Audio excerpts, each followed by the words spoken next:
I win. We made it happen. $100,000 in MRP, monthly recurring profit client business within a year.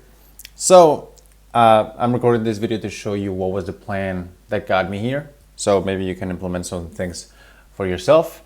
And another one, because along the year, I've really liked what I said no to and what I said yes to. I am proud to say that I got here the way I wanted to get here, without whoring myself out for content, without sending DMs, without doing all the hustling things, without recording those talking head videos that I love. I like that I got here my way, and I'm gonna show you what my way is. Perhaps you're gonna be able to get some stuff for yourself, but here we go. Let us begin. So this video is gonna be sponsored by what got me to this point, which is a Google Doc. So let's begin. Okay, how I built a $100,000 MRP, monthly recurring profit client business with one VA and 95% profit margins. I've been waiting to say that sentence for a long time. Well, let us begin. Here's my belief. Perfection is not when there is nothing else to add, but when there is nothing else to remove. I believe that with my heart. So what I wanted to get to was $100,000 a month in profit, not revenue, profit, with the least moving pieces. And this is a proof. I am happy to say that for 6 months in a row, my business with my VA, Christian, has passed over $100,000 in profit because my costs are around 3K. So yeah, this is all profit, which is kind of nice. The number that you can use this for could be something else. Of course, like it can't be 100K, it could be more or less depending on what you want. Like I personally felt like I made it when I made $5,000 per month. But I found that $100,000 a month got me excited and it got me thinking big. And if you're gonna do this thing, you might as well do something that excites you. This model excites me, the ideas excite me, and I'm excited to show you these today. And I don't say that like in the vague sense of the word, like I am actually in love with the model, and I'm gonna show you the model today. I'll map out the steps that got me here, 100K a month in monthly recurring profit in 16 months. And it was facilitated because I sold the offer that is easiest to sell. Part of crafting the simplest path to 100K a month is finding the easiest offer you can sell, which just so happens that most people already have. And that's you. We gotta understand why people buy and what people buy, especially in coaching and consulting. People don't buy the guru's offers, they buy the guru. When I first started this, I was aware of this. Even though I didn't have a portal, I could still retain and serve clients. I'll give you an example of this. Let's say you work with someone you really like and like you're into their content and you get together, right?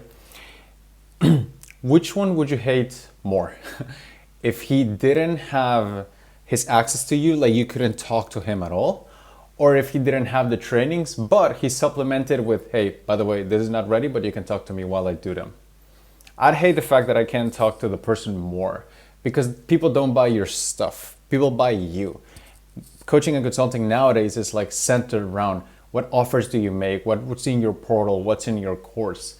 I believe that's like what my abuelita used to call a mañana problem, things you worry about mañana, tomorrow, is not the main thing. The main thing is you. As long as there is some levels of access to you, then that is the offer because people buy coaches, not coaching, right? So instead of having many offers, which is an offer suite that can be very clunky because people don't know if they should buy this or that, like your mastermind, your course, your community, your workshop, your program, we will just sell access to the simplest thing and the thing that they want the most, which just so happens to be the same, which is you. And we do not do this with an offer suite, which is with many offers. We do this with an offer shell, which is one offer, you, with different levels of access. Because if we just sell you as an offer, then yes, it would sell well. You would also hate your business because then everybody would like a piece of it. The magic and the nuance and the money is in finding what is the most you're willing to give and then subtracting things from it until there is nothing left. People in your audience, some people will gladly pay you the most you're willing to offer at ridiculously high prices. And then you can remove something, people will pay you that. and then this, and then this, and then this. There is always something to take out. So I don't look at offers as in what do I add to my stuff. I look at my offers as in what am I willing to give, which is the top level of the shell, and then what am I willing to subtract to give to others. This has allowed me to control everything regarding boundaries. Like I don't have many clients that cross boundaries, or I don't find myself being obligated to do a lot of stuff just because it was never in the table. It was never on the table. I just remove things from it to make sure it doesn't happen. I can do this because I do an offer shell, not an offer suite, right? So it's easy to understand and easy to sell people into. My shell nowadays is 20%, and this is, you could call it 20K recurring for simplification. People pay me $600 a week plus. That's 600. Some people pay $1,000 a week for access on different modalities we'll get into. 60% of people pay me recurring payments below that. And then there's 20% of one-time purchases because I just have, some sort of an audience and I can sell one-time things, and that contributes to to the big number. When I understood that people don't buy my stuff, but they buy me, and the game wasn't in developing better stuff, but developing better ways to package me, that was the core difference between going from 20K a month in profit with 14 team members. 14 team members. Like, this was a big operation. It was a great business, but it wasn't my business. It was the difference from going from that business, from 20K a month in profit with 14 team members, to my current one, which is 100K a month plus in profit with just one. The MVP, Christian, my VA. Because I understood the holy grails of offers. It's the best thing you can have for an offer. Actually, irresistible offers, I believe they're kind of overrated. Simple offers are underrated. Because when an offer is simple to understand, it's simple to sell. And if an offer is simple to sell, it's simple to buy. When I had many, like for example, you have a program and then you have a mastermind, you kind of have to do some selling with it. It's like, hey, do you want to upgrade? And then you have to have another offer and another conversation, because it's two separate things. You need people to buy into both. I just need to get people to buy into one thing, which is my ideas. If they buy into those ideas, and therefore as an extension me, then the conversation to upgrade people is not even that complicated. It's just a message. Hey, you have this. Would you like to have this level of access more so we can go faster, further, work on this thing that you mentioned? The conversations are easier, it's simpler, and because you're selling the one thing they want, which is you, it's easier to sell. So to craft your offer shell and to show you my 100K a month offer shell, it's important for us to understand to start at the top level, because then we just remove things to make sure it never gets out of hand. You're never overcommitted, you're never doing too many things, and you can just remove things off the most valuable thing you have. 2 questions to answer today. What is the most help you're willing to give? That is going to be your top shell tier. What can you remove from it? And that's going to be the rest of the tiers. We begin with the highest. So the highest tier, I call it where your top clients belong. This is where 20% of my revenue comes from. Top level of the offer shell, where I give the most that I'm willing to give, and then I subtract from that. It is also when I blur lines. So what do I mean by this? Before, it used to be very easy to understand, okay, this is done for your work and this is done with your work done.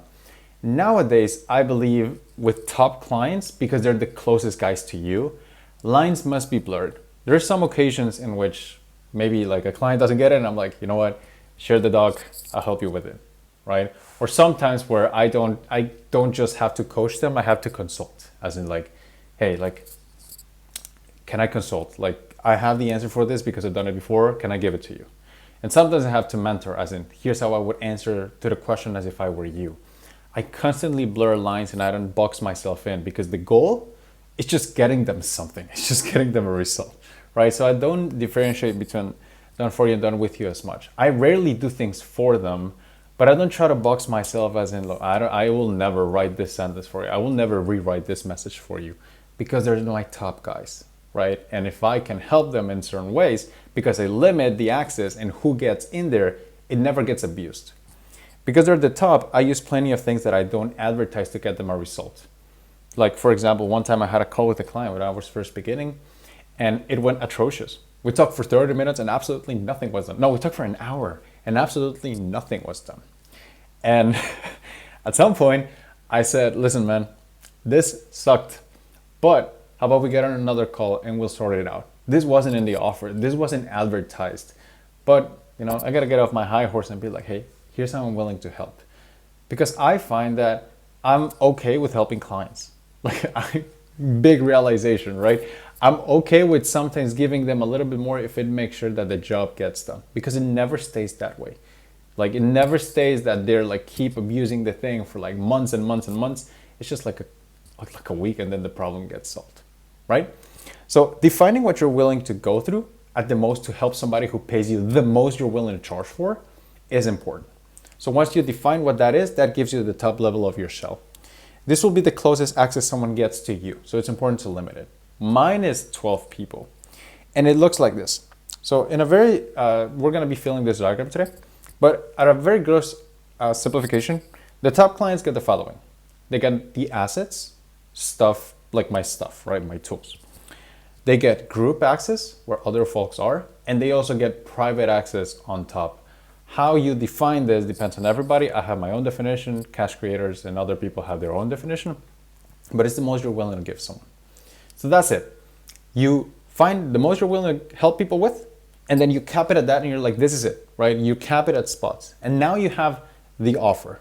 The game now is subtracting things from it to monetize the most out of everybody else who can't afford it. Because frankly, most of the people cannot afford your top offer in your audience, and that's fine. We can go against reality and always push the most expensive thing.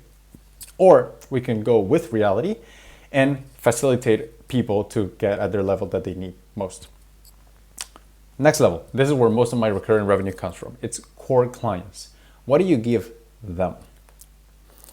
So the next level of the shell is where 60% of the cash comes from. It's the top clients minus, and this is where it gets kind of simple, the private access. To most people and to me, this level of access is ideal because limited pricing benefits them. Well, of course, right? They pay less, but it also benefits me because of what I optimize for. I thought that I was optimizing my business for freedom, and all the freedom and lifestyle and time is amazing, and I think it is a wonderful thing that I have the option to right now. To me, it's not the main thing. The main thing is creativity. I love putting up these these doodles. I love writing stuff down. I love coming up with cringe ideas that I develop into non-cringe assets. Eventually, the creativity, that's what gets me. And I don't use this word often. It's not that I want to create, it's that I need to create. It's because if not, I grow dull. If not, I rot. I cannot be without writing and creating new things because it just doesn't, it's not in my nature. So because I limit how much access people get to me, yes, lifestyle and freedom is a big important an aspect of it. But the main thing is I want the blank space to create and allow me to do my shit, to allow me to do my art. And this is what I like about this business. So I limit it so that I'll be able to create new ideas. This is an example of one that I can then be proud of and be like, yeah, I looked at my own work and I'm like, that's not bad. That's acceptable to me. So what do you give your core clients? Your core clients is very simple.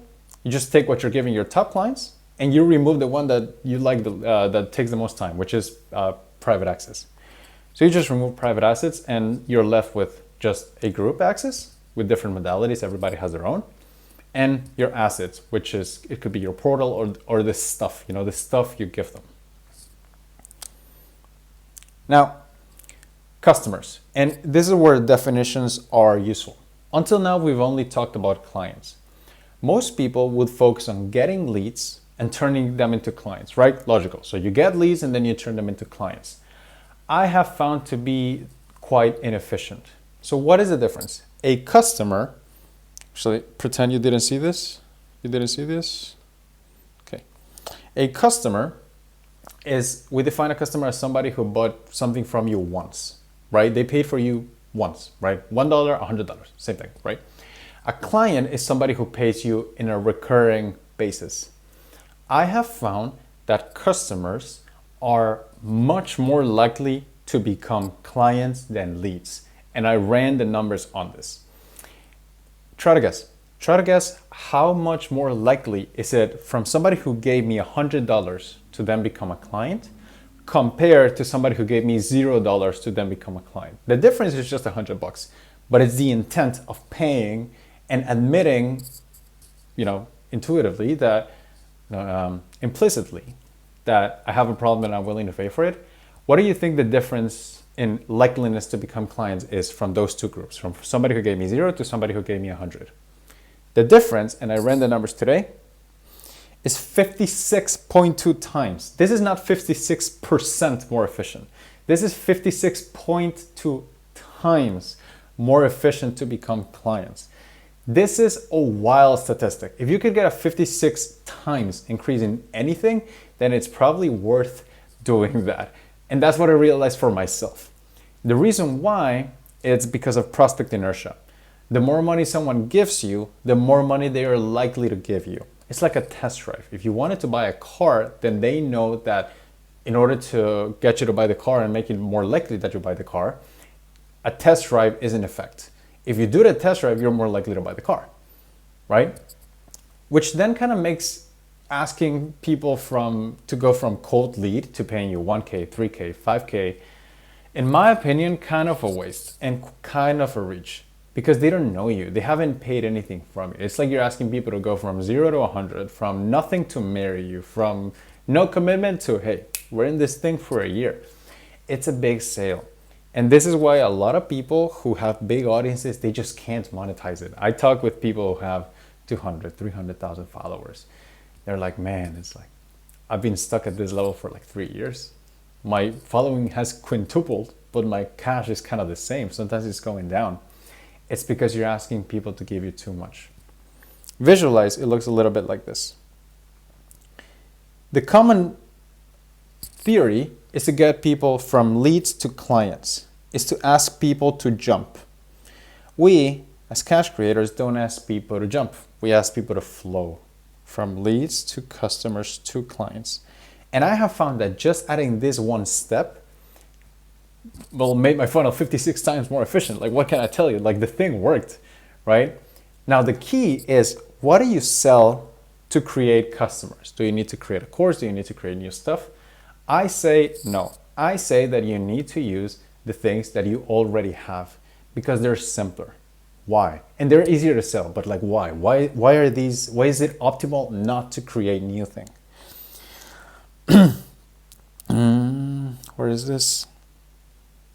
Okay, why is it optimal not to create new things? I'm gonna make a little segue here. It's because let's say you have your marketing and you have product. We define product as anything you create that you sell for an amount. Okay, so most people market to a product, as in, hey, you should buy this. But that has a lot of like skepticism because then there's a lot of questions that come with it. How do I know if it's good? Like, is it for me? Has it worked in the past? Do you have case studies and all the things that prospects like saying? I call it prospectease. Whereas we cash creators, we don't market to a product, we market from a product. Hey, this already worked. I have already used this. I have already taken part of this, got a result with it. Would you like some of it? I rarely market things in the definition that, hey, I'm building this for you, or I built this for you, more as in like, hey, this is already built for myself. Would you like to take a part of it now that I've proven that it gets something? I don't market to a product, I market from a product. And we all have those things that we have already used. You have assets that you've used for yourself that have proven effective. Recordings, trainings, anything that have something work for you and for your clients. These are things that you can, I call it shred from the stuff you already have, and you sell that.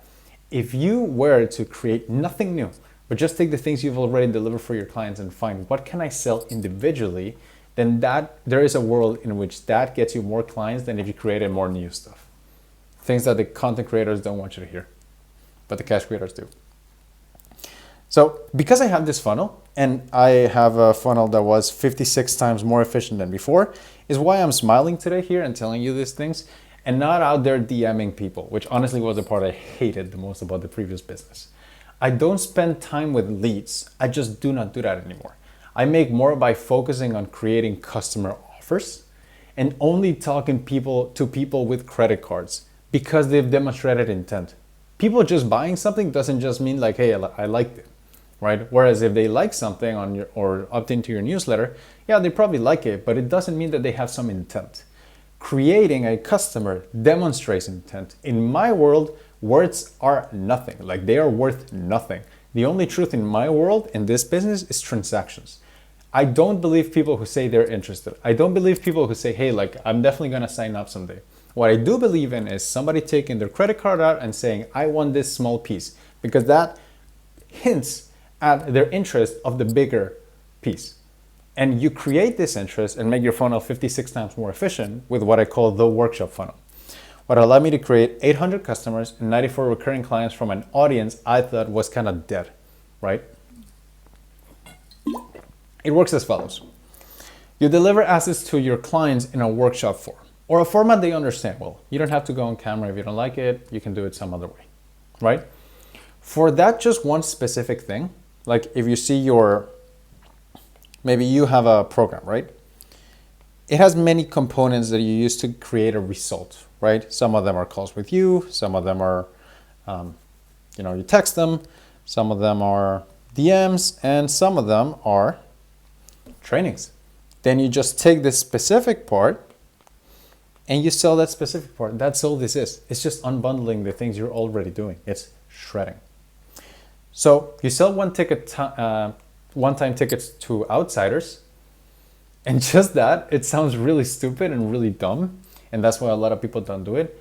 Just doing that reveals intent in the audience because it's cheaper and easier to understand. People buy it more, and that ups your chances to turn clients into 56 times. It can be as simple, and it's because of prospect inertia. The simplest concepts are the most powerful, because the more money someone gives you, the more money they are likely to give you. For example, and people are like oddly consistent with their individual attitudes. Like, imagine you have a partner now. Was it harder to convince them on the first date to go with you on the first date, or on the 100th date? Like, people, they keep the momentum going. Inertia exists everywhere. So if you were to ask your partner that you're currently with, hey, do you want to marry me on the first date? They would have probably said no, but that doesn't mean that they were always going to say no. You just needed to give them something smaller before in order to give them something bigger after. A note on this, and this is my favorite part of this funnel, personally, is that using this means you're not creating to get paid. You're getting paid to create. So what does this mean? There's been times in which I do a workshop for clients. Okay, so I create.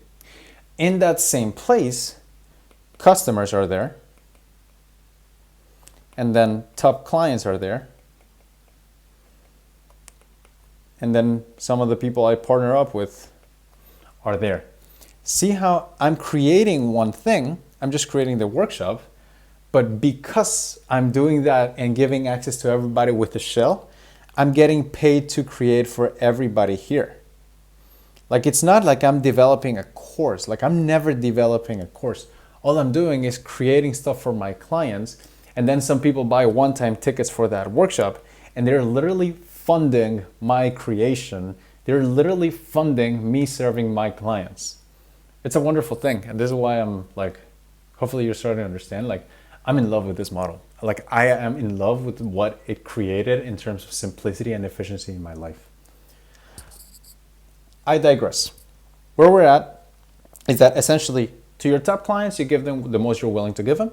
You remove things, namely your private access, and you just are stuck or are left with your group and assets, right? That's your core offer.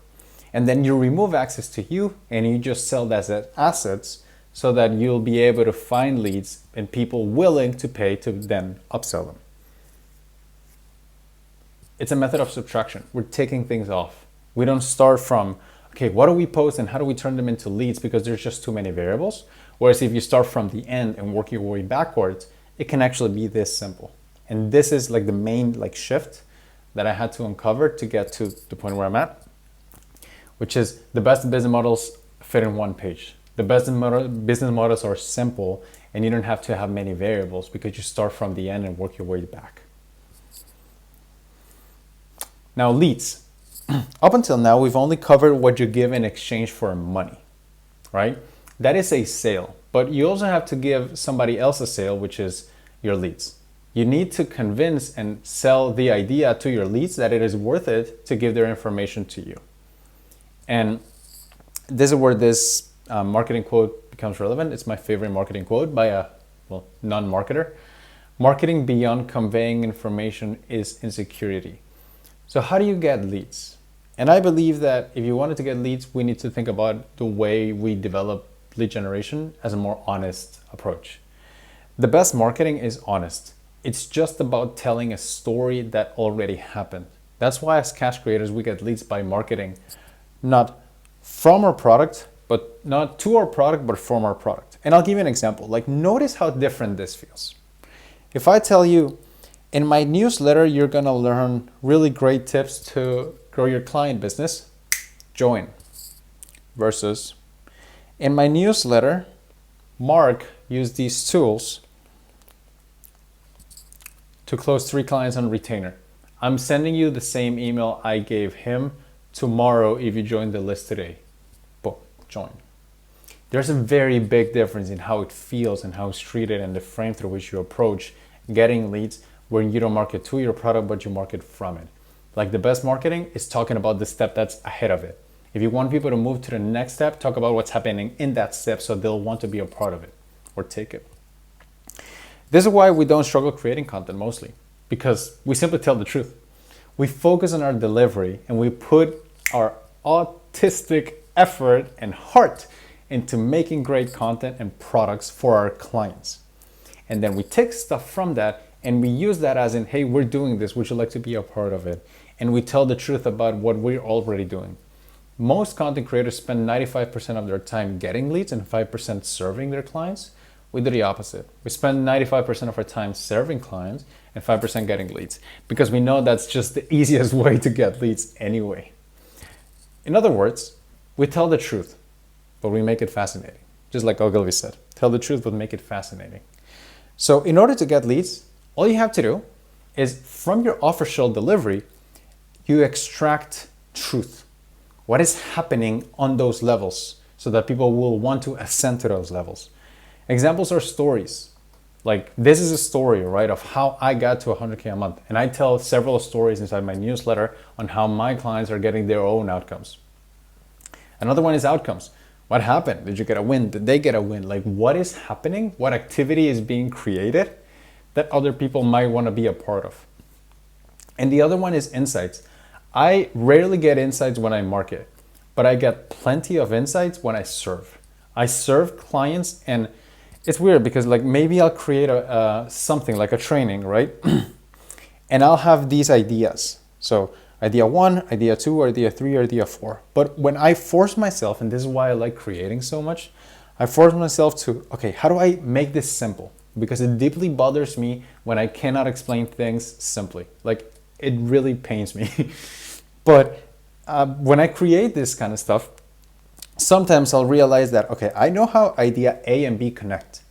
I know how idea B and C connect, but I don't really understand that well how idea B and C connect. It's like what happens to you when a kid talks to you, right? Like, should I do this? And you're like, yeah. But like, why? Oh, because it's a good idea. But why? Because then it might benefit your health. But why? You're like, actually, little kid, yeah, why, right? Sometimes they make you see faults in your own arguments, and I find faults in my own arguments. So I get my best insights from really, like, kind of like wrestling with my own ideas, which I really love. I love the process of writing. And then I'll find a connection that wasn't there. But that one connection is an idea. It's an insight. It's a story that I can then tell to the world because it's something that I got during the delivery. People ask me, where do the ideas come from? Because I have some ideas that have been helpful for other people.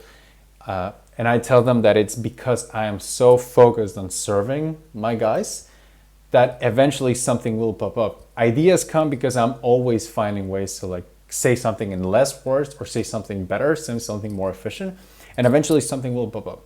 You cannot do this if all of your effort is in how to get leads, how to get DMs, how to respond to people, how to develop this objection? What do I need to say in this new script for the talking head videos? Top 10 hooks that are gonna 10x your engagement, right? Like you cannot do that when you're not in the offense. And I believe that always getting leads, always getting the end, like that's kind of like a defense, right? Because you're not working on the things that get those leads, which is you, your ideas, your own brain. I like to focus on that, and that's why I get the results that I get. So this is where insights come from me serving clients and helping others, right? And I just simply extract the truth. I send an email a day, sometimes 2, sometimes 3. Yet a lot of clients tell me like, I don't find this abrasive at all. I open all of them because I'm just telling truth and stories the whole way. I don't try to manipulate the truth. If I'm ever stuck, I ask myself, how can I be more honest? And that reveals what should be done to get leads. Sounds simple, but it's been extremely helpful to me.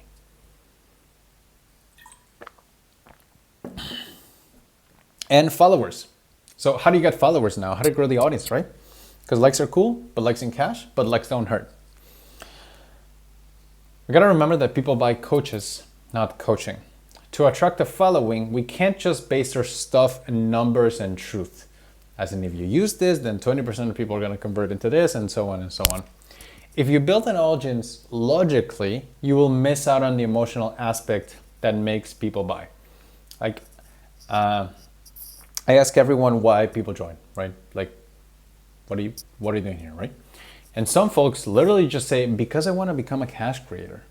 Like that doesn't make sense. Like the cash creator isn't real, but I make it real, right? Because it's not all about numbers and truth. Sometimes it's about other things like emotional aspects and psychology. A following built with the magic you create by being you beats an audience built on facts and value. This is why I believe that testimonial walls don't work as well as people think they work. I used to have this testimonial wall of like 500 testimonials. And I remember because it took the page like 15 seconds to load, no matter how good your internet was, or at least for me, right? And I thought, I made it. This is just gonna catapult me to success because people are gonna like it and they're gonna be like, oh, so much proof, I'm going to buy. My conversion rate remained unchanged. Nothing changed. And I had 500 ways of proof for my people, like for the leads, right? So what happened? And sometimes now in hindsight, I understand why it happened. It's because you cannot just do this everything logically because people don't buy logically. There's been more than a few occasions in which I tell my clients, you're looking at this in a very masculine way. It might benefit you to look at it more in a feminine way. So what do I mean by that? Like if we ask, if you ask a dude, why do people work with you? Like, and the dude responds, because I get them a result, then, you know, it makes complete sense, done, part of the story. But then that doesn't really explain why do people stick with programs even though they're kind of stuck at the same place. That doesn't really explain why some people like make more money than you, but they still become your clients. Like that doesn't explain it. And it's because it's not always about masculine facts, logic. Sometimes it's about feminine emotion. And there's other sides to marketing that people are not so aware of it. People don't buy for the reasons they buy. And you've done this if you have clients. Sometimes they buy because they just believe in you. And believing in you and transacting with you is kind of a way to believe in themselves. Sometimes people buy because they need you as a father figure. Real. Sometimes they join because they need a psychologist. Sometimes they know because they just kind of need the pain of transacting with someone so that they'll finally move. So thinking that people buy because of just logics and fact is probably not, it doesn't serve you as much. So you need to find other ways to market. Something that's more emotional, something that has more feeling. The people who have this power, this aura around their brands, they have this nailed. So what is it? What is it that they're doing that other people are not to build their following? And I believe that all you have to do is from what you're already doing, extract yourself. You extract you. Everything you create smells like you. It has your scent and your touch. By extracting what are those things specifically, then you attract people who like you. So what are these and like willing to buy from you? What are 3? One is philosophy. Just in this video, and there's a reason why I do it unedited, because I believe that it's more raw.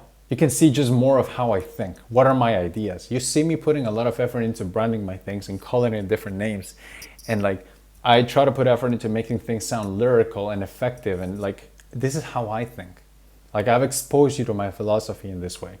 And I believe that you attract low income leads with promises, but you attract high income leads with philosophy, because the wealthier people, they care about the goal being achieved, of course, but they care a lot more about the way it's being done.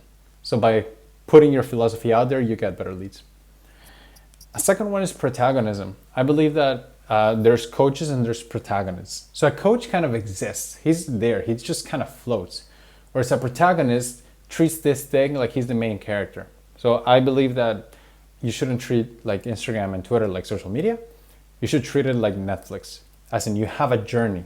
I declared in the beginning of 2024 that I was gonna get to this point. This video is the closing chapter of that. As far as I'm aware, this is the JK show and I am the main character, and whatever I say in this show goes. And that's okay, right? Because it's my own brand. It's much more interesting than somebody who doesn't have a story arc. Most people just exist. They take content from other people, they regurgitate it, and they're like, got engagement? Great. But likes and cash, it doesn't pay. Whereas if you have your own journey, you literally cannot be copied. You can find my courses anywhere. Like if you look at it like now, you can be like JK Molina courses, you'll find something, right?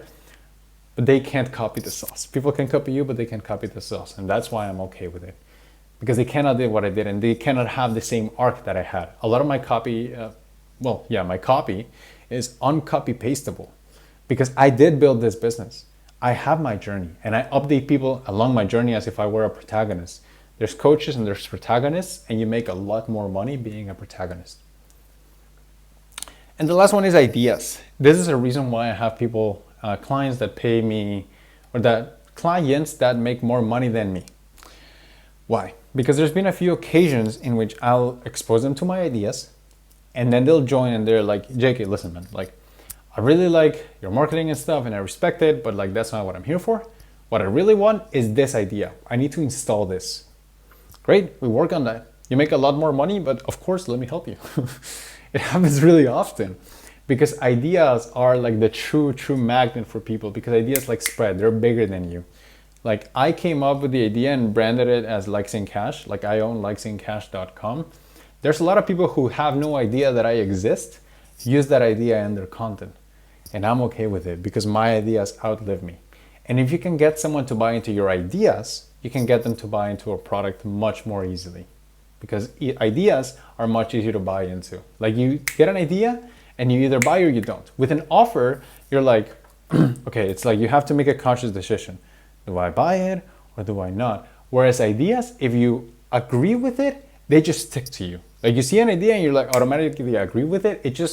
It's like Inception. It goes to deeper levels. So if you can get somebody to buy into your ideas, then the product that like includes that idea is the next easiest purchase you can make. And that's why I treat social media not as a salesman of offers, but as a salesman of ideas, because I know that if I can get them to buy into that, then the rest comes easy. And that is it. that is the model I use at a very gross oversimplification, but we don't want this video to go too long. Now, the last thing I'll leave you with is the tools. Like, what were the tools that allowed me to get to this point? And these are the Udemy that I use every day, and the Cash creators also use it every day. So we'll start from the beginning. How do you get people to convert from stranger, they don't know you, to become followers? You do this with what I call whale bait. Whale bait is the act of attracting people who have the problem you solve, have the money to pay for it, and have the attitude to actually make it happen. It's the antithesis of fish bait that only attracts people who they like your content and they say, yeah, I'm definitely gonna buy from you someday, or let me implement and I'll get back to you. Some do, most people don't. When you focus on whale bait, which is the discipline of only attracting people that have the money to pay you, then you end up getting better stuff. However, it does mean you need to tolerate getting less leads for a while. Why? Because there's less people with money than people, there's less people with money than people without it. So I have less average likes per post than number of clients.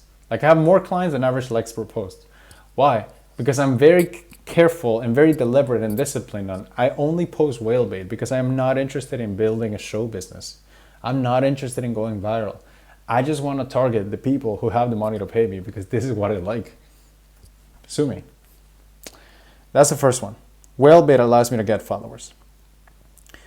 What allows me to get leads? What allows me to get leads is insight, not value. So what is the difference?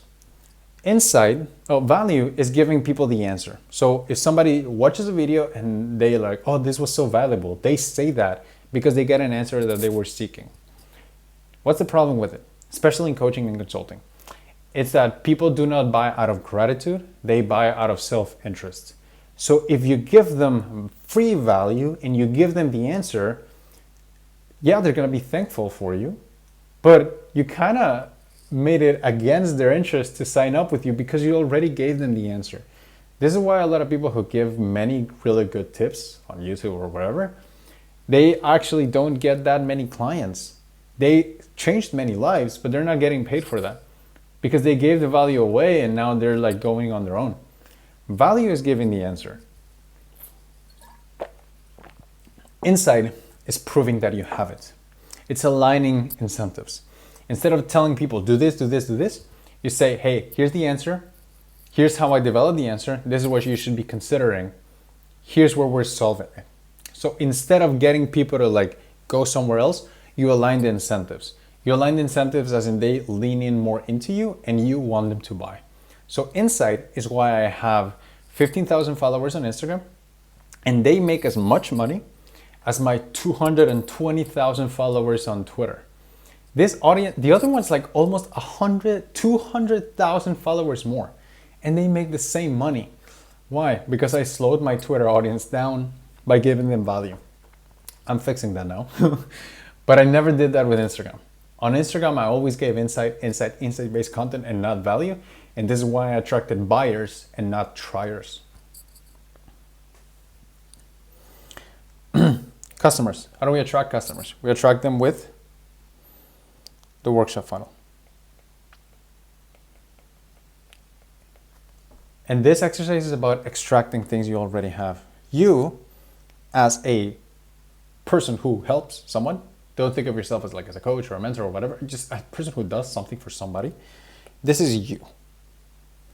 And these are the modalities that you deliver the service in. Sometimes you DM people, sometimes you have training, sometimes you have calls, sometimes you have, Loom videos, sometimes you do voice notes, right? These are all different modalities. The workshop funnel is simply a fancy way of saying, how do we couple a few of these and sell them as individual products?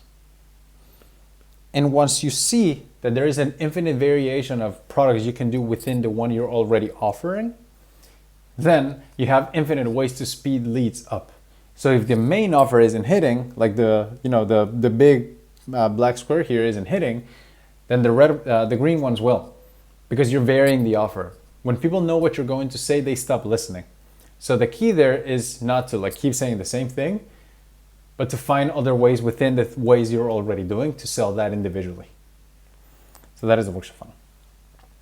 Getting core clients. So this is prospect inertia. You will make more sales of your big thing once you start selling the small thing. Once you unbundle things and then it's not that your audience is dead. It's not that they're broke. It's not that they're inactive or burnt out. It's not that you like tapped the list out. Like it takes a long time for you to do that. I've sent 2 emails a day for like a year and it's still popping, right? It's not that. It's just you've been saying the same thing too much and you've been selling too high of a thing. Like the girl is probably willing to become your wife, but not now. Take her to a date first. When you introduce prospect inertia in your system, you're going to be able to monetize people who you didn't think you'd be able to monetize. 80% of my clients came from me creating small products and then selling them into the big. Because I didn't ask people to jump, I asked people to flow. And the last is offer shell. You will get a lot more clients when you make your offer easier and simpler to sell.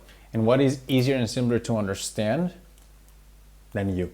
Because people don't buy coaching, they buy coaches. They buy you. They don't want your stuff. They don't want you to refilm the portal. They don't want you to get a better camera. What they want is access to your brain, because there's a reason they follow you. Like, you don't follow them, they follow you. And there's a reason for that. It's because they're the ones who want you. And if you found other ways to package yourself and deliver yourself to them, then hell, what easier thing there is to sell? It's just you, and people already like you. You just haven't given them a way to reach you. You do this with an offer shell. And these are the ideas that got me here. 100K. Another way to look at it is, this is marketing and this is sales. Again, the simplest things fit in one page.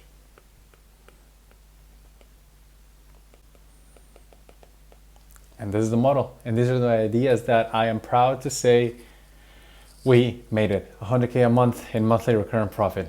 And honestly, I'm ecstatic. And I'm extremely grateful that this was a thing. I'm extremely grateful for the journey, all the ups and downs, and looking forward to the next phase. So what's next? What's going to happen next is what I call timeless mode. So what's timeless mode? It's this modality I'm shifting into. So now my life is changing. I am getting married. I am going to travel a lot. I'm planning to have kids. I want to have a house. I want to go to a different country. But like, all these things are not easy, right? They do require a lot of my time. And I realized that most of my time nowadays comes from not serving, not like getting clients, but like serving my current clients. All the new, but mostly new. And I realized that without those new commitments, then the day is like 2 hours a day max. And then I can just do whatever I want after. So I'm entering this new phase called timeless mode, in which all the offers that add stuff to my calendar will be off the table. Like, I make a lot of money now.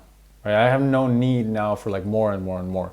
So my business gives me the option to not add anything to my calendar and still sustain 100K months. Then it's an option that serves me now, and it's an option I'm taking. So during this time of timeless mode, I will not post on social media.